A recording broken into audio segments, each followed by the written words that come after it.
Hello students, welcome to my channel. I hope आप लोग सब अच्छे होंगे और अपनी पढ़ाई अच्छे से कर रहे होंगे। हम कर रहे हैं आर एस अग्रवाल की सीरीज़ में एक्सरसाइज 3A और ये हम कर रहे हैं क्लास 9 चैप्टर थर्ड के लिए। चैप्टर थर्ड मतलब कि जो आर एस अग्रवाल की थर्ड चैप्टर है, एक्चुअली ये पार्ट है पॉलिनोमियल्स का ही पार्ट है, लेकिन आर एस अग्रवाल में इसको सेपरेट चैप्टर दिया हुआ है, तो मैं इसीलिए चैप्टर 3 लिखा हुआ है यहाँ पर। हम करेंगे एक्सरसाइज 3A और आज क्वेश्चन करेंगे 26 से 30 तक। ठीक है, तो चलिए शुरू करते हैं। क्वेश्चन हमारा सेम है, फैक्टराइज। तो इसको फैक्टराइज करना है, तो पहले मैं इस क्वेश्चन को दोबारा से लिख लूँ। This is a q plus a b into 1 - 2a -2b²। अब हम क्या करेंगे, ब्रैकेट्स ओपन करते हैं, तो a cube plus a b -2a² b -2b²। तो अब हम इनमें से कुछ कॉमन ले लेते हैं, देखते हैं फर्स्ट दो टर्म्स में से अगर मैं ए कॉमन लेती हूँ तो a² प्लस बी आता है। अब सेकंड में हमारा क्या कॉमन आ रहा है, इट इज़ -2b। ठीक है, तो हमारे क्या रह रहा है, दिस इज a²। बिकॉज मैंने माइनस कॉमन ले लिया है तो सबके साइन चेंज हो जाएंगे, सब पॉजिटिव हो जाएंगे विद इनसाइड द ब्रैकेट। तो ये हो जाएगा a² प्लस बी। तो यहाँ से हमें दिख रहे हैं ये दोनों जो है, इन दोनों में हमें क्या कॉमन मिल रहा है, this is a² plus b हमें कॉमन मिल रहा है। और क्या रह जाता है, a -2b। और यही है आपके दो फैक्टर्स इस क्वेश्चन के, क्वेश्चन नंबर 26 के, और यही इसका आंसर है। तो ये था आपका क्वेश्चन नंबर 26। तो चलिए देखते हैं 27th question. This is your 27 question. Question है 2a² plus bc -2ab -ac। ठीक है, तो अगर हम पिछले क्वेश्चन के अकॉर्डिंग ही फर्स्ट दो टर्म से कुछ कॉमन ले तो हमें कुछ भी कॉमन नहीं मिल रहा है, लेकिन सेकंड दो टर्म से हमें क्या कॉमन मिल रहा है, ए। लेकिन अगर मैं ए कॉमन भी ले रही हूँ तो भी मुझे दिख रहा है कि फर्स्ट टर्म इन दोनों टर्म्स में कुछ कॉमन नहीं है, तो हमारा ओवरऑल कोई फैक्टर्स एज सच नहीं बन रहा है। तो हमें क्या करना है, कुछ रीअरेंजमेंट्स करनी है। तो कैसे रीअरेंजमेंट्स करें, यहाँ पर 2 कॉमन है, यहाँ पर 2 है, this is 2 -2ab and this is 2a²। तो मैं इसको लेकर कर सकती हूँ कि मैं इसको रीअरेंज कर दूँ, इसको इधर ले जाओ, इसको इधर ले जाओ। तो ये जो -2ab प्लस bc -ac। ठीक है, तो अब देख लेते हैं फर्स्ट दो टर्म्स में क्या कॉमन है। ये आपका 2a कॉमन आ रहा है और क्या रह गया, a माइनस बी।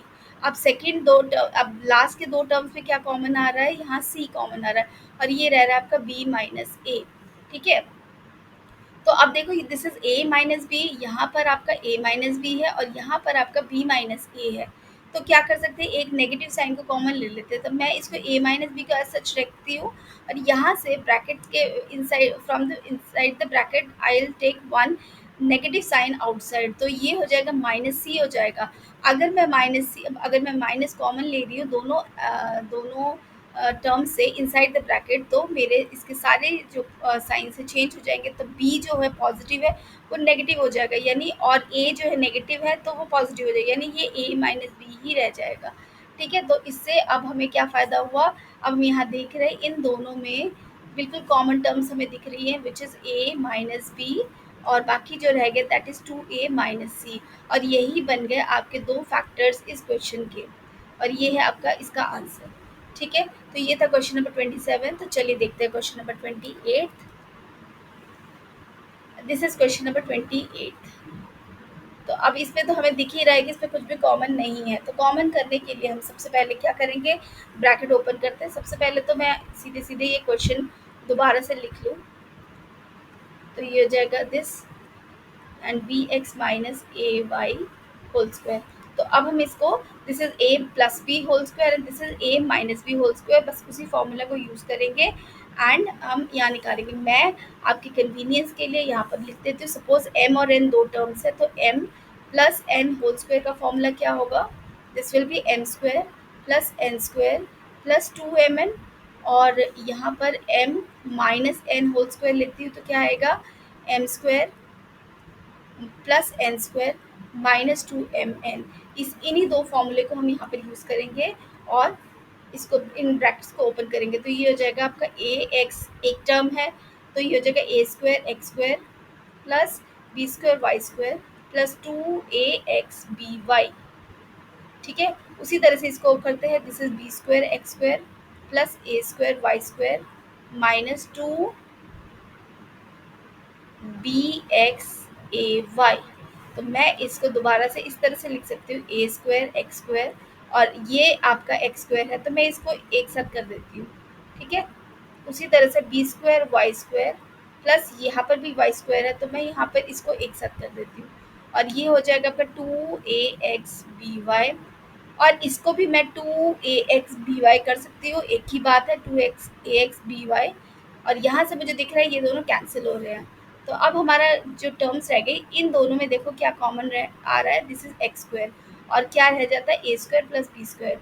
उसी तरह से इन दोनों में क्या कॉमन आ रहा है, यहाँ आ रहा है आपका वाई स्क्वायर, और इन दोनों में क्या रह जाता है, ए स्क्वायर प्लस बी स्क्वायर, ठीक है। अब हमें दिख रहे हैं इन दोनों में क्या कॉमन है, this is a square plus b square, a square plus b square common आ गया, और यहाँ पर आ गया y square plus x square, और यही आपका ये फैक्टर्स बन गए इस क्वेश्चन के, ठीक है। और यही आपका आंसर है। तो ये बहुत ही इजी था क्वेश्चन, दिखने में भी थोड़ा सा लग रहा था ट्रिकी, लेकिन है इजी, ठीक है। चलिए क्वेश्चन नंबर 29 देख लेते हैं। तो ये है आपका क्वेश्चन नंबर 29। क्वेश्चन है आपका ए इंटू ए प्लस बी माइनस सी माइनस बी सी। तो सबसे पहले क्या करेंगे, अगेन वही ब्रैकेट ओपन करेंगे, a square plus a b minus a c minus b c. अब हम फर्स्ट दो टर्म से कुछ कॉमन ले लेते हैं, क्या कॉमन आ रहा है, ए, और हमारे ब्रैकेट में रह गए ए प्लस बी, और इन दोनों में क्या कॉमन आ रहा है, माइनस सी, और ब्रैकेट में रह गए ए प्लस बी। अब हमें सिंपल दिख रहा है कि ए प्लस बी कॉमन है दोनों में, और अब क्या रह जाएगा, ए माइनस सी। कितना इजी क्वेश्चन था, देखो इसका सोल्यूशन बहुत इजी है, this is a plus b into a minus c, ये इसका आंसर है। और आज का देख लेते हैं लास्ट क्वेश्चन, क्वेश्चन नंबर 30। तो this is your question, again वही सेम ही क्वेश्चन है जो अभी हमने किया, बिल्कुल सेम वैसा ही है। तो सबसे पहले हमें ब्रैकेट ओपन करना है, तो हम ये ब्रैकेट ओपन करते हैं, this is a square minus 2ab, this is 2ab minus a c plus 2bc। अब हम क्या करेंगे, फर्स्ट दो टर्म से नहीं, बट हम थोड़ी सी रीअरेंजमेंट करते हैं, हम लिख लेते हैं ए square minus a c minus 2ab plus 2bc, ठीक है। इस इन दोनों को कर लेते, यहाँ से हम क्या कॉमन लेते, ए कॉमन लेते, ए माइनस सी रह जाएगा, माइनस इन दोनों में क्या कॉमन है, 2b कॉमन है, ये भी रह जाएगा ए माइनस सी, और यहाँ से हमारा आंसर आ रहा है ए minus C into a minus 2b, ठीक है। तो ये था इसका सोल्यूशन। अब एक बात आ रही है, अगर मैं इसकी रीअरेंजमेंट ना करूँ तो हमारा आंसर क्या आएगा, एक बार उसको चेक कर लेते हैं। मैं इसको ब्लू पेन से करती हूँ। तो अगर मैं इसकी रीअरेंजमेंट नहीं करती हूँ तो इन दोनों में क्या कॉमन आ रहा है, इन दोनों में आ रहा है ए माइनस 2b, ठीक है। और इन दोनों में क्या कॉमन आ रहा है, यहाँ आ रहा है आपका माइनस सी, तो यहाँ पर माइनस सी कॉमन आके ये आ गया ए माइनस 2b। तो यहाँ से भी आपको दिख रहा है आंसर आपका सेम ही आ रहा है। यहाँ पर देखो ये आ जाएगा ए माइनस 2b कॉमन, और ये हो जाएगा ए माइनस सी। तो इस क्वेश्चन के लिए अगर रीअरेंजमेंट नहीं भी कर रहे हो तो भी आपका सोल्यूशन सेम ही आ रहा है।